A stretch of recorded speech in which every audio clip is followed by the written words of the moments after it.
ఈ కొబ్బరి తోటల్లో ఈ కొబ్బరి తోట మధ్యలో చాలా చక్కగా ఎక్కడ కూడా కలుపు కానీ లేదంటే ఈ ఈ పిచ్చ మొక్కలు కానీ మొలవకోకుండా ఈ విధంగా చక్కగా నీట్గా ఉంచుకోవాలి. అంతేకాకుండా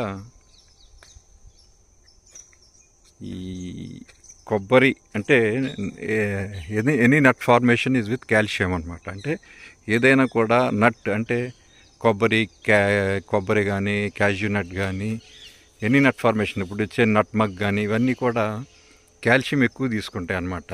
అందుకని మన ఎముకలకి కాల్షియం తగ్గిందంటే అందరూ కూడా నట్స్ తినండి అని చెప్తారు డాక్టర్లు. ఆ విధంగా ఈ ఈ చెట్లు కూడా ఎక్కువ కాల్షియం తీసుకుంటూ ఉంటాయి. మన కొబ్బరిలో ఇప్పుడు ఈ మధ్యలో కోకో వేస్తున్నారు, అదేవిధంగా ఈ ఒక్క ఇలాంటివి నట్